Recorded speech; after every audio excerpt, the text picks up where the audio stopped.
Hola, buenas tardes, mis queridos amigos y amigas de Cafeteando con el Padre Lalo. Un miércoles más de mi casa a tu casa.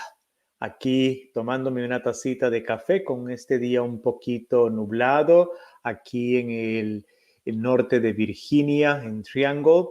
Y pues con gusto, como siempre, de poder estar un ratito con ustedes, compartiendo con familia y aprendiendo juntos de nuestra fe cristiana. Es un gusto, como siempre, saber que puedo llegar a muchas casas de gente querida, gente que conozco, gente que está sedienta y hambrienta de aprender cada vez más para vivir nuestra fe cristiana lo más que podemos, para poder ir progresando en este camino hasta que la hermana muerte nos visite. Gracias a todos y a todas por sacar el ratito ahora o más tarde cuando usted esté viendo este programa y poder así pues sintonizarnos juntos en esta misma sintonía de fraternidad, de amor, de cariño desde mi casa a la tuya. Voy a pasar ahorita a revisar aquí en los comentarios quienes están comentando un poquito. Vamos a ver si la internet no nos afecta un poquito el día de hoy, que estuvo de lluvia, esperemos que no, y si no, pues las disculpas desde ya por el caso. Aquí parece que tenemos a Evelyn Rivera que dice muy buenas tardes, Padre Lalo, gusto en verte de nuevo y tomando café contigo, un abrazote, gracias. Tenemos también, voy a ponerle para que ustedes lo vean, Maricel Céspedes dice, hola Lalito. Gabriela nos dice, saludos Padre Lalo, ya listos con Marquitos, que vino acá y pudimos darle la presentación. Tenemos también a Verónica Chávez, dice, bendiciones Padre Lalo. A Lisette, saludos desde Baltimore, saludos también y bendiciones. Juntos, pues, cafeteando. Vamos a hacer la oración ahorita un momentito para iniciar este rato lindo juntos. En el nombre del Padre y del Hijo y del Espíritu Santo. Amén. Gracias, Señor, por este día que nos regalas. Gracias por el don de la vida. Gracias por permitirnos aprender cada vez más y poder llevar a la práctica lo que es ser discípulo, lo que es ser discípula, lo que es el misionado que tú nos has encomendado, sobre todo con el mensaje de la resurrección que nos envías a llevar la buena nueva a todos aquellos que nos encontramos diariamente. Danos tu espíritu para que nos fortalezca, para que nos asista y nos ayude y nos quite el miedo y podamos aprender de tu enseñanza, de tu doctrina y podamos caminar juntos como hermanos y hermanas. Te pedimos esto, Dios creador, en nombre de tu Hijo, que vive y reina por los siglos de los siglos. Amén. En el nombre del Padre, del Hijo y del Espíritu Santo. Amén. Tenemos también, vamos a ver, aquí tenemos a Hilda, dice aquí, bendiciones Padre Lalo. Tenemos a Teresa Marroquín, bendiciones Padre Lalo desde El Salvador. Un saludo grande a Teresa que nos mira desde El Salvador. A Blanca Castro dice amén, pues supongo que amén a la oración que acabamos de hacer. Lorena Cruzillo también dice amén. Luchita Ramírez, aquí la veo conectada, me dice, pero no sale ningún mensajito. Y bueno, como ustedes saben bien, hoy tenemos unas preguntas muy interesantes y espero que me alcance el tiempo porque hay una que va a abarcarnos bastante espacio. Las otras creo que son cortas, pero a veces, bueno, yo me alargo un poquito hablando más, pero es porque me interesa que ustedes comprendan bien y trato de utilizar varios ejemplos y situaciones para poder comprender juntos las inquietudes, las dudas que ustedes tienen. Recuerden, envíen su pregunta, el teléfono está en pantalla, ahí me pueden dejar sus preguntas, sus dudas, no se queden con ellas, eso tienen que ustedes grabárselo, para eso está el programa y sería un gusto, siempre es un gusto, nunca es una pena ni nada para que usted envíe su pregunta o su duda de algo que usted tenga con respecto a la fe cristiana. Vamos a abarcar estos temitas el día de hoy y desde hace como 2 o 3 semanas una hermana ha estado pues indicándome de que hable un poquito de la importancia del Triduo Pascual. Y claro que es importantísimo. ¿Y por qué es importante participar del Triduo Pascual que acabamos de pasar en la Semana Santa? O sea, Triduo Pascual viene de tres: Jueves Santo, Viernes Santo y Sábado Santo, que obviamente con el domingo. ¿Por qué? Porque es las celebraciones máximas que nosotros como cristianos celebramos de los misterios, de la pasión, de la muerte y de la resurrección de nuestro Señor Jesucristo. En esto se centra nuestra fe cristiana, y si no es en esto que vamos a celebrarlo junto, que es cuando culmina completamente, sobre todo en el domingo de resurrección, primero de Pascua, cuando renovamos nuestras promesas bautismales y rechazamos el mal para abrir nuestro corazón completamente a Dios, y sobre todo en la vigilia pascual, que es la noche santa, donde celebramos con solemnidad, con platillos, donde el cielo y la tierra se regocijan porque Cristo no quedó muerto. Cristo venció y nos hace partícipes de su victoria, y nos hace partícipes de ella por medio del sacramento del bautismo, que con ella morimos y resucitamos con Jesucristo. Entonces, ¿cómo no va a haber razón más grande si en aquel que yo creo, que es Jesucristo, donde recordamos la institución de la Eucaristía, la máxima oración del cristiano, donde recordamos completamente el mandamiento máximo, que es el mandamiento del amor que nos envía Jesucristo a todos, de amarnos como hermanos y hermanas?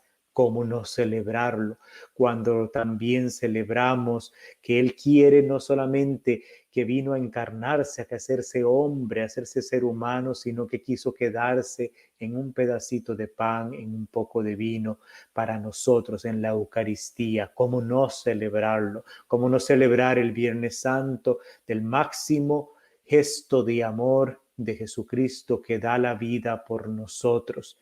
Cuerpo entregado, sangre derramada, que se entrega para nosotros, que baja hasta la muerte, vence el mal y resucita. Entonces, ¿cómo no va a haber razón más grande para festejarla? Si Jesucristo es el centro de mi vida, si Jesucristo es el Señor, si Jesucristo es el Dios en el cual yo confío y en el cual yo me arrodillo para pedirle cuando tengo necesidad, ¿cómo no voy a celebrar en la liturgia con otros hermanos y hermanas estos acontecimientos de mi fe cristiana?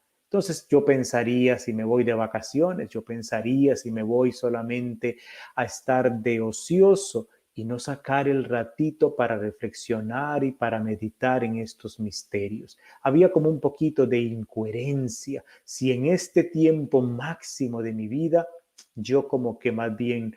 Está bien, vete a la playa si quieres, pero saca dentro de eso y ve a la iglesia más cercana de donde estés para participar de los ritos litúrgicos de ese trido pascual. No importa, vete al campo, vente acá, descansa también, pero también participa de estos momentos que toda la iglesia se congrega como cuerpo de Cristo para celebrar lo más profundo de nuestra fe cristiana. Y si no es eso, entonces habría que preguntarse, ¿en quién creo yo? ¿En quién realmente celebro yo? Entonces, espero que el próximo año muchos celebren completamente el Trido Pascual a lo grande, viviéndolo cada paso. Es toda una celebración sola, no puede partirse. Desde el Jueves Santo en la noche empieza y termina hasta el Sábado Santo en la vigilia pascual. Es una única sola celebración que se divide en 3 días, pero es completa toda el trido pascual. Bueno, gracias, y esta es la primera de las preguntas o solicitudes que me hacía una hermana. Vamos a revisar aquí un poquito quiénes están. Tenemos a Lorena Crucillo, tenemos a Claten Celaya, tenemos a Orlinda Turcio. Buenas tardes, dice Padre Lalo, saludes, cursillista, bendiciones de colores. A Carmen Cabrera, bendiciones, Padre Lalo, saludes a Edwin, a Melissa, la tenemos acá también. Tenemos a Fray Carlos Cordero desde Puerto Rico. Un gusto que esté con nosotros, Padre, sintonizando, cafeteando con el Padre Lalo. También a Leticia Orante, Dios la bendiga siempre. También a ti, que te bendiga mucho nuestro Señor. Bueno, vamos a pasar a la siguiente pregunta. Esta ya fue respondida, ya hicimos el comentario que me impedía. Y vamos a hacernos, una hermana me mandó, un hermano, yo no me acuerdo ya, y son como dos preguntas, aquí le puse dos en uno. Son dos preguntas, vamos a contestar la primera, creo que de las dos, la segunda, y después voy con la primera. Pero toda la pregunta es así. Gracias, Padre Lalo, tengo una inquietud.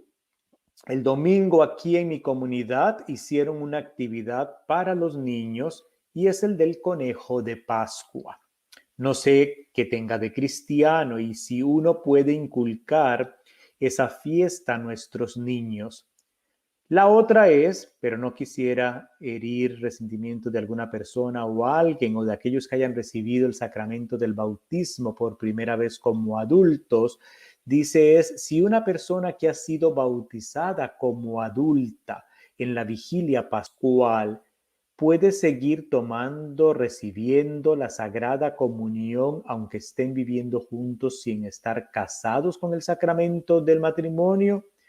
No sé cómo hacer esa pregunta, Padre, por si están viendo alguno. No se preocupe del que está viendo, yo no estoy diciendo quién es, pero es una pregunta importante porque a veces sabíamos que esa persona, esa pareja o esa persona estaba viviendo en unión, todavía no se ha casado, pero no tenía los sacramentos para nada y obviamente para casarse primero tiene que ser bautizado. Entonces, lo primero que le va a pedir el padrecito es tiene que entrar a la formación de la fe, tiene que hacer la catequesis toda, a veces algunas parroquias son 1 año, otras parroquias son 2 años de estudio, de catequesis, de clases, y en la vigilia pascual, cuando ya está ya completado el programa, va a ser bautizada esta persona adulta.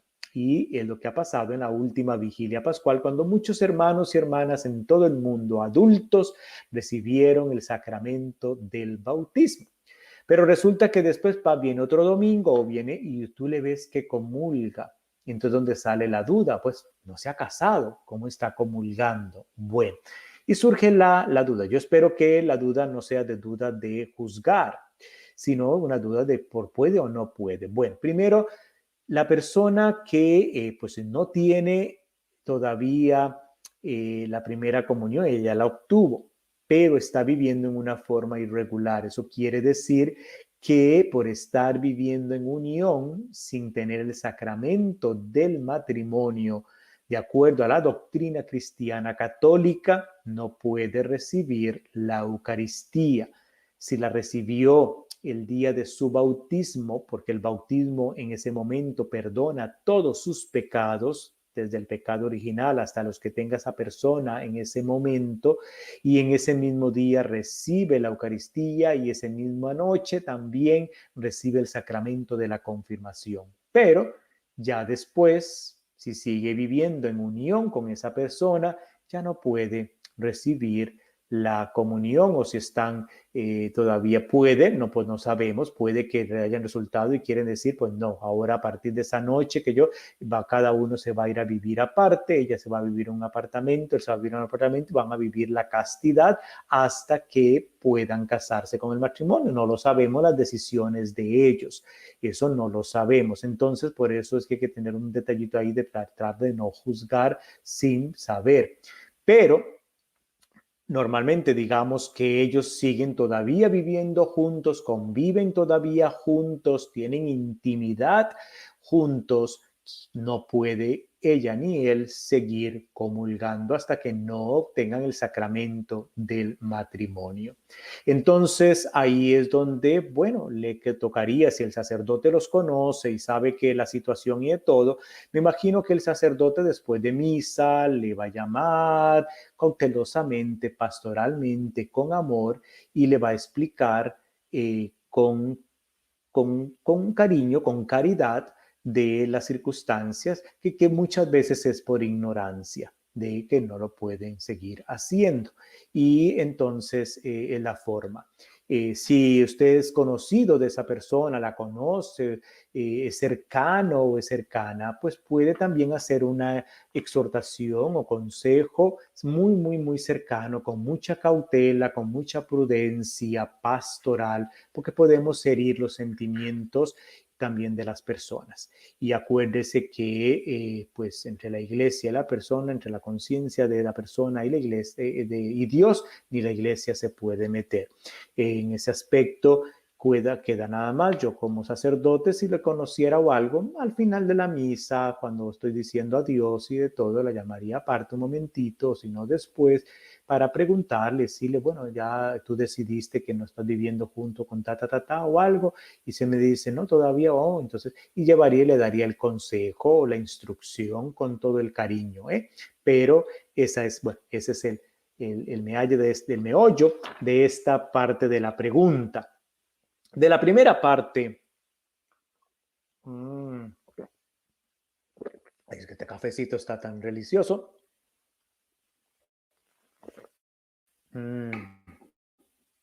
Y con el clima que está hoy así, que está como un poquito nubladito y así, el café todavía cae más rico que nunca. Es como la medicina mía de la tarde. El conejo de Pascua, el bendito famoso conejo de Pascua, que aquí en Estados Unidos tú lo vas a ver por todo lado. Y obviamente cuando vas en el comercio sale porque el comercio hasta la misma Navidad comercializa. Entonces, pero la pregunta es, ¿tiene un origen, sentido cristiano? Pues tiene todo un significado cristiano, sí. Y fíjense que así como nosotros los latinos tenemos tradiciones que son nada más nuestras y que solamente nosotros las entendemos porque surgieron de nuestra cultura, de nuestra historia. Voy a decirles, por ejemplo, las posadas, las piñatas tienen el origen en la novena de Navidad. Es en las posadas donde se revientan las piñatas. Ahí fueron donde surgieron. Obviamente hoy en día las piñatas le ponen todo tipo de figuras y sale ahí del Hombre Araña y sale de Batman y sale del Capitán América y qué sé yo, y figuras y sale del burro y sale de varias cosas. Pero la piñata original era una bola y era de barro y le ponían 7 cuernos que simbolizaban los 7 pecados capitales que hablamos un poquito la semana pasada. Y esa bola dentro de barro, porque eran aquellas épocas coloniales, y la pintaban y la floreaban y la hacían bonito, la llenaban de caramelos o de frutas. En aquellas épocas era de caña, frutas, manzanas, guayabas y todo, y lo llenaban y era darle y darle con todo un sentido catequético que usaban nuestros misioneros, sobre todo franciscanos y jesuitas, y que era darle, porque entonces esa piñata significaba el pecado, el mal que nos alejaba de Dios, esos 7 cuernos o cubos de la piñata, los 7 pecados capitales. Entonces había que darle y darle para destruir esos pecados capitales, y cuando se reventaba, se destruía, salían los frutos, los dulces, ya sean naturales o artificiales, que reflejan la gracia de Dios, Dios que nos sigue dando su gracia por medio del sacramento de la reconciliación. Entonces era todo un simbolismo la piñata del sacramento de la confesión, de la reconciliación.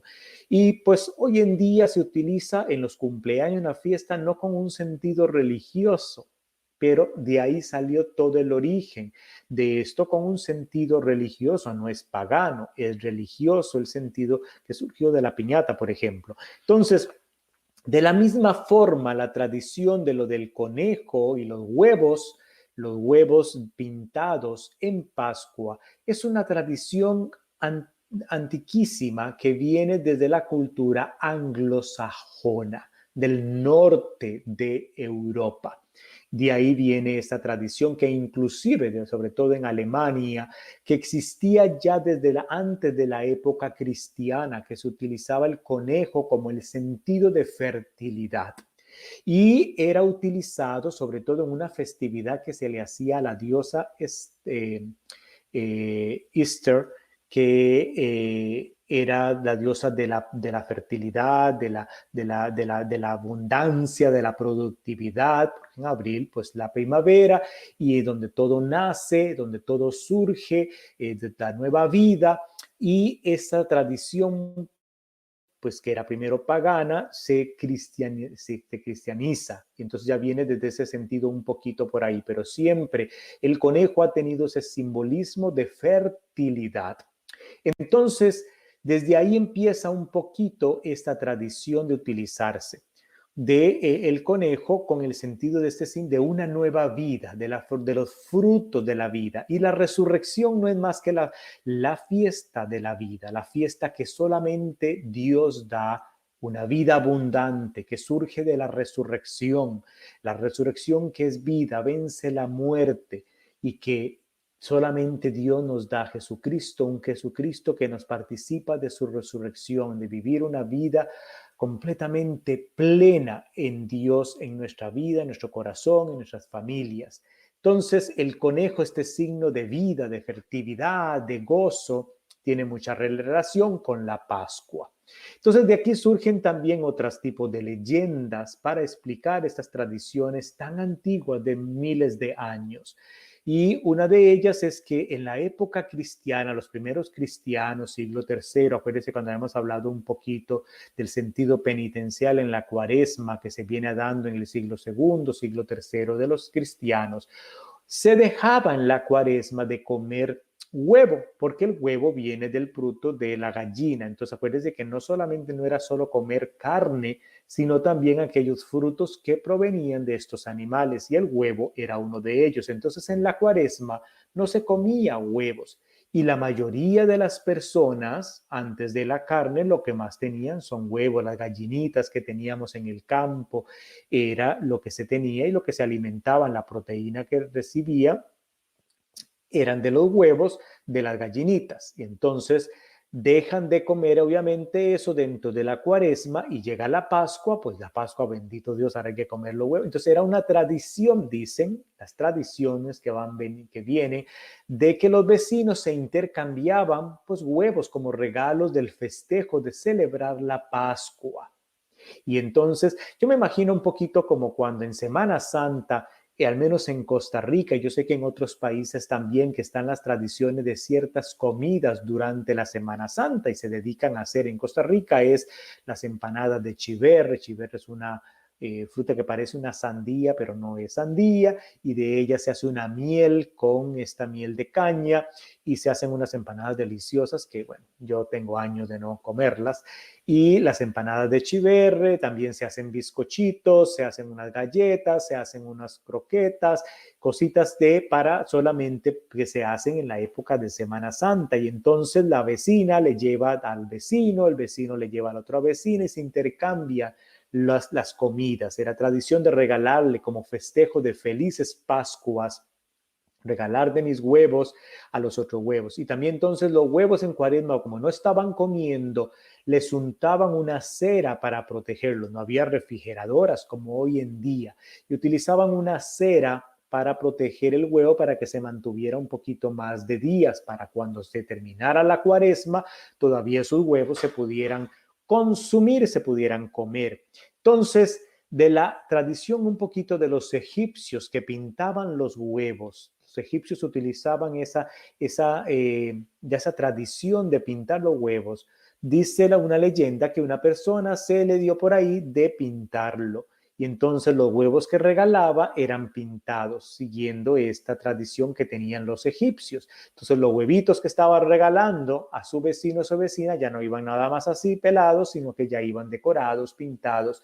Y pues eso se fue pasando y pasando y pasando. Otras personas fueron siendo más creativas, otros fueron haciendo ya cuestiones ya más comestibles, y es donde empiezan a surgir ya los huevos de chocolate, de diferentes sabores, de diferentes colores, pero el huevo también en el sentido de la fertilidad, el sentido de la vida, de los colores que significa la alegría, el gozo. Estamos de Pascua, estamos de fiesta, hay que celebrar. Entonces, ese es un poquito, pero también me encontré por ahí una leyenda muy bonita. Bueno, es una leyenda, y las leyendas son leyendas, obviamente, ¿no? Como la leyenda del Cadejo, de la Llorona, o qué sé yo. Entonces, alguien me está llamando por teléfono, pero no, en este momento no es para contestar, no sabe que estoy con cafeteando. Entonces déjeme colgarlo. Y esta leyenda se las quiero compartir con ustedes, pero antes un poquito de café. Y hoy como me traje una taza más grande, hice una de las normales y son dos cafés en una taza porque con la una no me alcanzaba. Dice así, cuenta esta leyenda que cuando metieron a Jesús al sepulcro que les había dado José de Arimatea, dentro de la cueva había un conejo escondido, que muy asustado veía cómo toda la gente entraba, lloraba, estaba triste porque Jesús había muerto. El conejo se quedó ahí viendo el cuerpo de Jesús cuando pusieron la piedra que cerraba la entrada y lo veía, preguntándose quién sería ese señor a quien querían tanto todas las personas. Así pasó mucho rato viéndolo. Pasó todo un día y toda una noche, cuando de pronto el conejo vio algo sorprendente. Jesús se levantó y dobló las sábanas con las que lo habían envuelto. Un ángel quitó la piedra que tapaba la entrada y Jesús salió de la cueva más vivo que nunca. El conejo comprendió que Jesús era el Hijo de Dios y decidió que tenía que avisar al mundo y a todas las personas que lloraban, que ya no tenían que estar tristes porque Jesús había resucitado. Como los conejos no pueden hablar, se le ocurrió que si les llevaba un huevo pintado, ellos entenderían el mensaje de vida, alegría, y así lo hizo. Desde entonces, cuenta la leyenda que el conejo sale cada domingo de Pascua a dejar huevos de colores en todas las casas para recordarle al mundo que Jesús resucitó y hay que vivir alegres. Es una leyenda, es como un cuento lindo. Pero entonces la pregunta que me hacía la persona, la hermana de esta tradición, que se ve como que puede ser un juego. Sí, tus hijos pueden participar, nada más siéntate con ellos antes de llevarlos a explicarles esta linda tradición que no es nuestra latina, pero que ahora usted vive con sus hijos aquí en Estados Unidos y es una tradición anglosajona que provenientemente dicen que aquí en Estados Unidos llegó por alemanes provenientes que se localizaron en Pensilvania en el siglo XVIII y que ahí inició a propagarse aquí en Estados Unidos. Y entonces, pero hay que explicar por qué se hace, porque si es nada más el jueguito de juntar y encontrar los huevos, sino por qué es lo que estamos buscando, por qué los huevos están de colores, por qué son dulces, por qué saben ricos, por qué toda esta significancia de que estamos de alegría, que estamos con gozo, porque Cristo ha resucitado y que los huevos son símbolo de vida. Del huevo sale que el pollito, vida.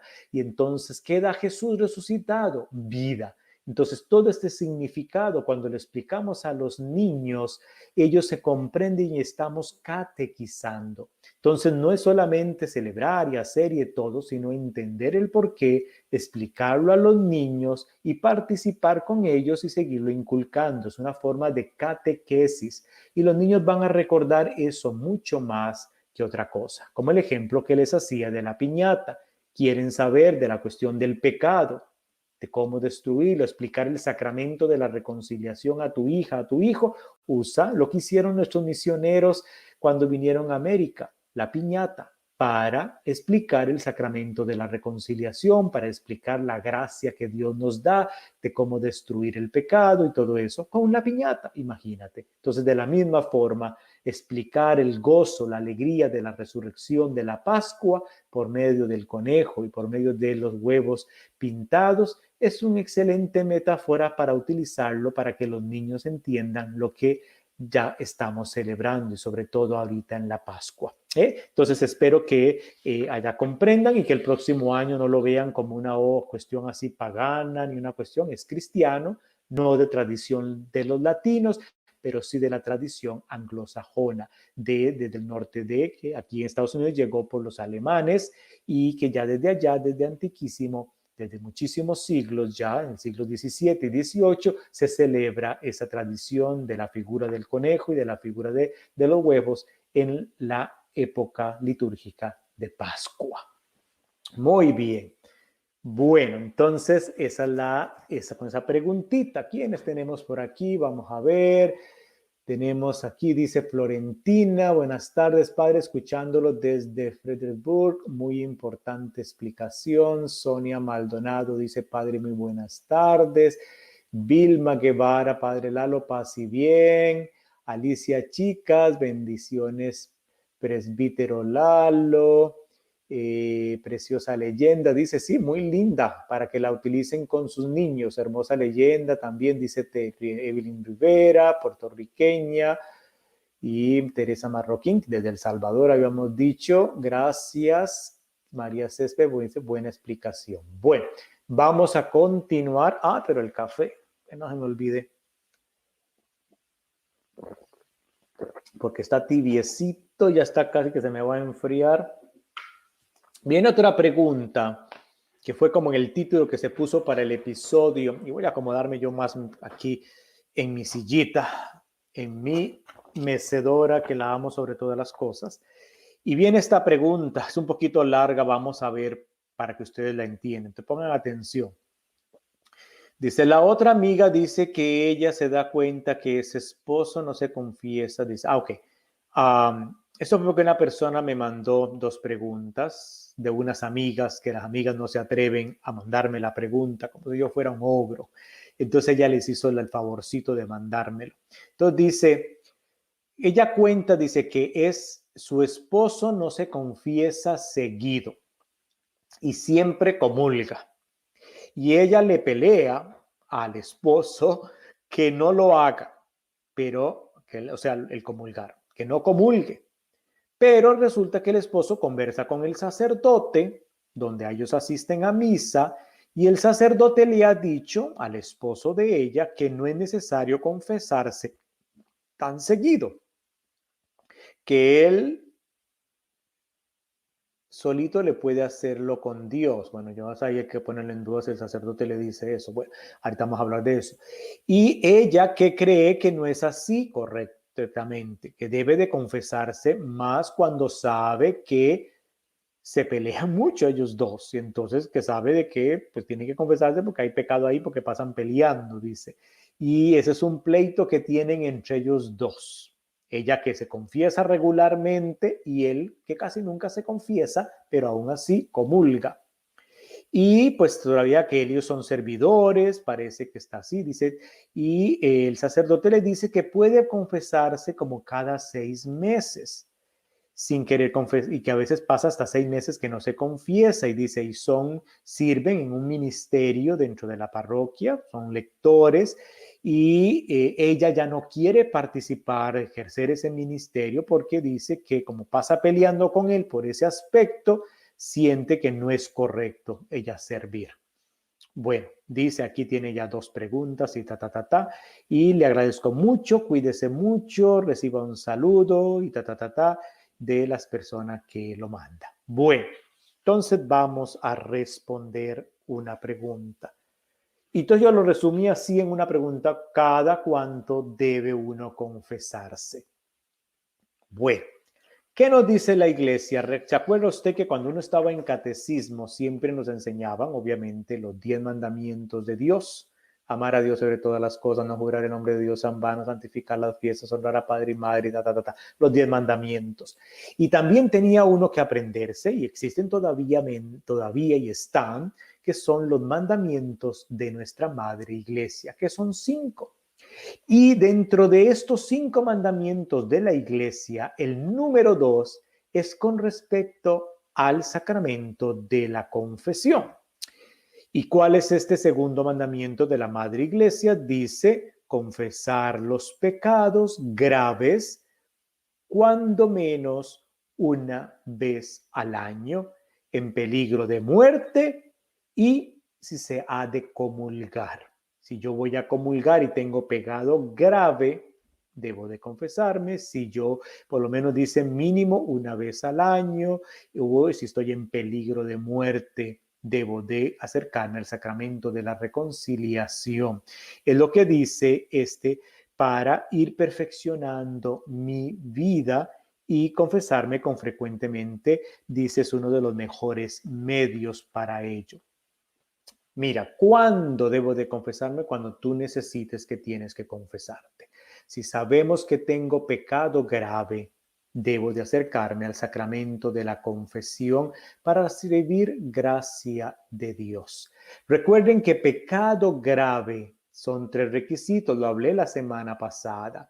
Tiene que haber el sentido de que lo que yo sé que va a pasar está ofendiendo a Dios, ofende a Dios. Tengo ese conocimiento de que es malo, es mal y ofende a Dios, ofende los mandamientos de la iglesia. Lo hago libremente sabiendo que es malo, y aún así sabiendo yo lo hago, no me importa, y y entonces lo realizo con toda la libertad. Yo sabiendo que lo hago libremente, lo hago, yo he decidido hacerlo. Entonces ahí es donde es un pecado grave. Pero a veces entre los pecados están los condicionales, que son los pecados veniales. Las discusiones que tenemos entre nosotros, a veces está uno tranquilo y a uno inmediatamente le brotó y salió inmediatamente. Ni siquiera lo pensé, ni siquiera lo analicé, no me puse a pensar y decirle eso es malo, voy a hacerlo, inmediatamente lo hice.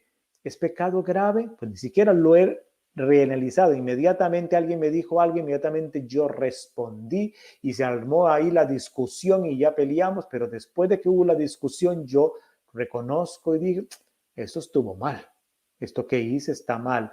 ¿Es pecado? Sí, porque está mal, no está bien, pero no es pecado grave realmente, porque para que haya pecado yo tengo que tener conocimiento total de que en el momento que lo estoy haciendo está mal. Pero cuando estoy condicionado por la emoción del enojo, por ejemplo, no estoy pensando bien, mi cabeza está en otro mundo, mi bilirrubina y la sangre está que tira. Entonces, si abrí la bocota y le dije unas palabrotas a mi esposa o al amigo o a la amiga, en ese aspecto ahí no entraría tanto en pecado grave, entraría más en pecado venial. Pero aún así es un acto no correcto, y por lo tanto es cuando en la Eucaristía hacemos al inicio el reconocer que somos todos pecadores, y entonces cuando yo me acerque la próxima vez a la confesión, debo de nombrar esos pecados veniales en lo posible. Entonces, ¿cuándo es lo mínimo, mínimo, mínimo? Es una vez al año, pero y cuando tenga pecado grave, un pecado grave que cumpla estos requisitos que he dicho, de que yo soy consciente que lo que yo estoy haciendo ofende a Dios, ofende los mandamientos de Dios, y que lo hago consciente, con libertad, no me importa, aún así lo hago, y nadie me está obligando ni nada, y aunque yo sé que está mal, aún así yo decido hacerlo. Eso es un pecado grave. Y entonces es cuando tengo que acercarme antes de comulgar al sacramento de la reconciliación. Porque a veces hacemos las categorías de pecado grave cuando es porque yo no he matado, yo no he ofendido, yo no he cometido adulterio y todo, pero quizá a veces ha faltado a la caridad y yo sé que está mal, igual no lo hago, igual alguien me pide un favor, yo tengo la condición económica de ayudar y no me da la gana, no quiero ayudar a mi prójimo porque mi Dios es el Dios dinero, lo tengo guardado, yo sé que no ayudo y todo, y eso es pecado grave, porque yo pudiendo ayudar, no lo hago porque no me da la gana, porque no quiero, porque y estoy ofendiendo al mandamiento del amor, el mandamiento de Dios, y sé que está mal, y aún así sabiendo yo que está mal, aún así digo, no lo hago. Con toda mi conciencia, nada me está motivando. Cuando hay situaciones de enfermedades psicológicas y cuestiones, el ser humano a veces, si tiene esa problemática, no está actuando libremente, está condicionado por su enfermedad psicológica. Entonces, ¿dónde entra? ¿Realmente será pecado grave o no? Solo en la misericordia de Dios. Es el único que dice eso, la última palabra. Entonces, regularmente es confesarse regularmente. Pero mi consejo a esta hermana es lo siguiente, porque cuando entramos en este pleito entre los esposos, de tratar de que mi esposo o mi esposa viva la fe cristiana como yo la viva, como yo la vivo, es donde entramos a unas cuestiones de este tipo. Porque, ¿cuál pecado es más grave?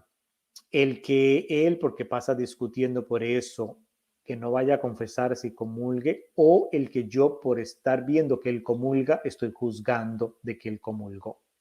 Entonces, en ese aspecto, cada persona va al nivel de fe distinto, no pueden ir a un mismo ritmo y distinto. Si tú has crecido un poquito en tu fe y tienes más conciencia de acercarte más al sacramento de la confesión y tú lo haces más seguido, yo no puedo obligar que mi cónyuge, que mi esposa y mi esposo vaya al mismo ritmo que yo. Lo ideal, lo lindo, es de que como familia va la familia y todos se confiesan en los momentos especiales como Adviento, como Cuaresma, que son los que se invitan especialmente para el sacramento de la reconciliación, que son los dos momentos fuertes del año para acercarse, porque mentira que no he hecho nada en 6 meses o en 4 meses, algo habré hecho porque todos somos pecadores.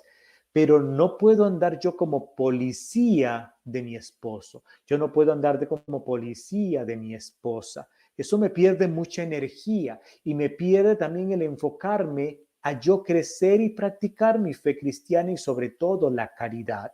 Y sobre todo la caridad.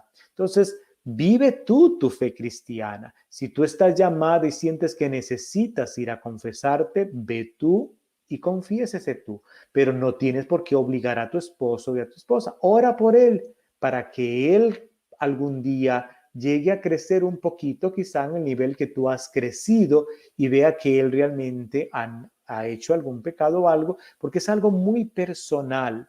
Entonces, en la relación que llevo con Dios. Entonces, yo no puedo forzar y que esto se convierta en un pleito y discusión entre ellos como esposos no está bien. Entonces, debo de tratar de no estar vigilando cuando él se confiesa y cuando él no se confiesa. Eso le corresponde a Dios. Dios es el último que tiene lo que es la función de ser el juez. Ni tú, ni yo, ni el sacerdote, ni siquiera el Papa es juez. El único es Jesucristo, es Dios. Dios es el único que puede decir o tener ese rol de juez. Y a nosotros nos encanta ser el juez, de vigilar y llevar, porque me estoy convirtiendo como el fariseo, como la farisea de la época de Jesucristo, que estaban nada más chequeando y viendo quién cumplió la ley y quién no la cumplió, quién estaba puro y quién estaba impuro, y si era impuro, quién está rompiendo las leyes de impureza y tiene que ir a hacer todo esto y esto y esto y esto y andar vigilando completamente. Eso no nos hace libres. La persona tiene que optar el amor de Dios libre. Entonces, en la otra parte del servicio, del ser lector, todos somos pecadores. Todos somos pecadores. El hecho de que servamos no significa que estamos ángeles, ni los lectores, ni los ministros de la Eucaristía, ni el mismo sacerdote. Todos ante de la Eucaristía nos reconocemos como pecadores y cada uno ante Dios tiene la función de saber que si tiene un pecado grave, de acercarse al sacramento de la confesión. Pero el cura no va a estar en la puerta vigilando y viendo a ver si María, Petronila, Cuatrufia y están ahí sabiendo que usted tiene pecado grave, no, sino no puede servir. Entre Dios y esa persona sabrá completamente si está en eso para recibir a Jesucristo o no. Ahora, acuérdese que una persona, aunque tenga pecado grave, puede perfectamente ser lector. Como una persona que, por ejemplo, está casado con matrimonio civil, todavía no tiene el sacramento del matrimonio, ella es muy devota a Dios y todo, pero su esposo es el que no quiere y no quiere casarse con el sacramento, pero ella sigue viviendo su fe cristiana y lee muy bien, participa muy bien, puede ser lectora. Ella sigue viviendo su bien, no tiene que ver que su esposo no quiera y puede ser lectora. No se recomienda que sea ministro de la Eucaristía. ¿Por qué? Porque ella tiene que comulgar a nuestro Señor primero antes de distribuirlo. En el lector no tiene que comulgar a nuestro Señor porque es la palabra, y la palabra Dios habla a todos. Entonces, puede haber hay servicios que hay hermanos que lo pueden hacer aunque no puedan comulgar, como el ser lector, como el ser ujier, como el de decorar, el de ayudar en muchas cosas dentro de la iglesia. Aunque no se pueda comulgar, esas personas pueden también servir dentro de la iglesia. Solo el de los ministros extraordinarios de la Sagrada Comunión son los que se piden que deben de estar para comulgar. ¿Por qué? Por una razón muy lógica. Primero tengo que comulgar yo, recibir a nuestro Señor para poder distribuirlo a los hermanos y hermanas dentro de la comunidad. Por esa razón, pero no es porque sean los más buenos y los más santos, porque acuérdese que de las apariencias podemos hablar. Puede ser la persona más santa que la veo ahí arriba y santidad total, pero en la casa es el mero pisuica, como dicen en tierra en Costa Rica, es el puro demonio. Entonces, eso hay que tener mucho cuidado con las apariencias y el poder engañar o el poder enjuiciar. Entonces, yo invitaría a esta hermana que tiene esta inquietud de ya no gastar tanta energía viendo qué hace y qué no hace su esposo, si se confesó o no se confesó, si está comulgando en pecado o no pecado, porque eso me lleva inconscientemente a decir inconscientemente en mi ser, yo soy más buena que él, yo sí me confieso, yo sí voy y me acerco, y entonces eso, quién está, al final, quién está pecando más que de quién. Entonces, y eso primero está la armonía de la vida matrimonial, primero está, entonces, ora, pide por tu esposo. Si tú sabes muy bien que tu esposo todavía le falta crecimiento en ese nivel de fe, tú como esposa, como Santa Mónica, orar por tu esposo, orar, ponerlo en las manos de Dios para que vaya creciendo y él mismo vaya con el ejemplo tuyo. ¿A dónde vas? Voy a ir a confesarme. Pero tú no tienes que decir, y tú también deberías de venir, y tú veas lo que has hecho, y Entonces, ¿de qué te va a valer esa confesión si ya vas alegando, ya enjuiciando al otro pobre? Tú ve a confesarte sin tener que juzgar de quién va y quién no va. Tú con tu ejemplo, en el silencio, estás catequizando más a tu esposo. ¿A dónde vas? Voy a ir a confesarme. Y tu esposo se va a quedar ahí en la sala pensando, se fue a confesar. No ocupas decirle nada, las palabras convencen, pero el testimonio arrastra. Tú ve, y el poquito a poco, como esa gota de agua que va cayendo y va cayendo, va haciendo un hoyo, va haciendo hasta que un día tu esposo va a decir, yo te acompaño. Oh, pero no vas a decir, al fin, ¿no? Porque ya de lo que hiciste con la mano lo borraste con el codo, ¿eh? En el silencio decir, Señor, estás escuchando mi plegaria, ¿eh? Este es mi consejo. Ok, entonces con respecto a esa pregunta, ¿qué hora es? My God, no me va a alcanzar para la pregunta más larga que vamos a tener que dejarla para la próxima semana. ¿Quién tenemos aquí? Tenemos a Elena Portillo, a Doris Herrera, a Lila Welches, conectados con nosotros aquí por Facebook. Y sí, lo que viene es una pregunta bastante grande que me voy a abarcar por lo menos unos 20 o media hora, porque es con respecto de si es pecado tener amigos que son gay o homosexuales. Entonces esto lo vamos a dejar para la próxima semana. Les voy a dejar ahí como el gusanito, porque esta es una de las preguntas que a veces que son muy...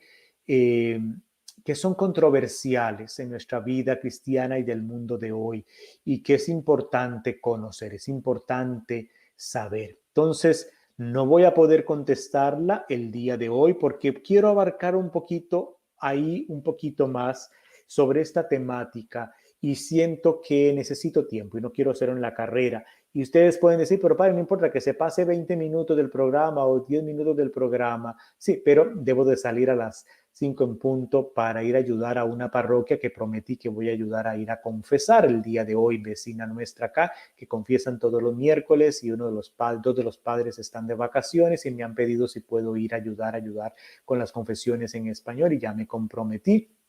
Y tengo que estar ahí a las 5:30 y por el tráfico y todo, debo de salir por lo menos a las 5. Entonces, no podría responder a esa pregunta que nos quedaría para el próximo programa. Pero entonces así mejor, porque así les va a quedar el gusanito para que nos acompañe como siempre el próximo miércoles en Cafeteando con el Padre Lalo. Ya lo saben, con su tacita de café o de té o de chocolate o de agua de limón. Yo con mi café. Y ustedes con lo que ustedes gusten, juntos en este ratito de aprender como hermanos y como hermanas. Tratemos, acuérdese que la caridad, vamos a ser evaluados en el amor, nos decía San Agustín. Cuando Dios estemos a cara frente a Dios, es lo que vamos a estar en la caridad. Y si Dios tiene tanta paciencia con nosotros, tiene tanta paciencia y sabe esperar. Acuérdense de la parábola donde de la parábola que se de ir a cortar la mata que no está dando frutos y que el jardinero le dice, no la corte todavía, dale más tiempito, voy a quitarle las hierbas por acá y por todo para ver si da fruto. Nosotros tenemos que aprender al Señor. Si Dios tiene tanta paciencia con todos nosotros del proceso de crecimiento, nosotros también tenemos que tener paciencia unos con otros y sobre todo en la familia, sobre todo con el esposo, con la esposa, con los hijos, pacientemente. Tú trabaja en el silencio, vive tu vida cristiana, vívela en el silencio, tú practica tu fe cristiana, ejércela y ese ejemplo va a ir ondeando poquito a poco. El mucho y la legadera y que tienen que ir a misa y que tienen que ir a un tú ve. ¿Y a dónde vas, mamá? Voy a misa. Si quiere me acompaña. ¿A dónde vas, mujer? Voy a ir a confesarme. Cuando gustes puedes venir conmigo y vas. Porque la fe no es obligada, no es a la fuerza, no es tampoco con cuestiones, te vas a ir al infierno, son con amenazas. Jesucristo en el Evangelio tú no ves que manda amenazas, es con amor, es con caridad. Y eso poquito a poco, cuando menos te sorprenda, vas a ver el cambio en las otras personas. Pero hay que empezar siempre con el cambio nosotros mismos. Ese es mi consejo de pastor, de sacerdote, poquito a poco ir transformando el mundo y empezando en casa, empezando en nuestros matrimonios y en la familia. Lo ideal sería lo ideal, pero a veces si no es lo ideal hay que empezar sembrando aquí poquito a poco. Hay que ser más astutos que el astuto del mal. Ok, gracias a todos. Dice aquí Marta Castillo. A ver, ¿qué nos dice Marta? Padre, después de confesarme, puedo tomar el cuerpo de Cristo, aunque no esté casada por la iglesia. Lo que pasa es que si no estás casadita con la iglesia, no te puedes confesar. No tiene sentido. Para el confesarme, un requisito del sacramento de la confesión es estar arrepentido y tener el propósito de no volver a pecar. Entonces, ¿qué propósito voy a tener si hoy en la noche voy a estar acostada con el hombre que vivo, sea matrimonio civil o unión libre? Entonces, ahí no está un requisito del sacramento de la reconciliación. Por eso, una persona que vive en unión libre o matrimonio civil no puede comulgar y por lo tanto tampoco tiene sentido que se acerque al sacramento de la confesión, porque no va a poder comulgar. Comulgo hoy y en la noche estoy teniendo intimidad con el que estoy viviendo, eso es como no cabe. Entonces hay que usar la lógica ahí un poquitito, ¿ok?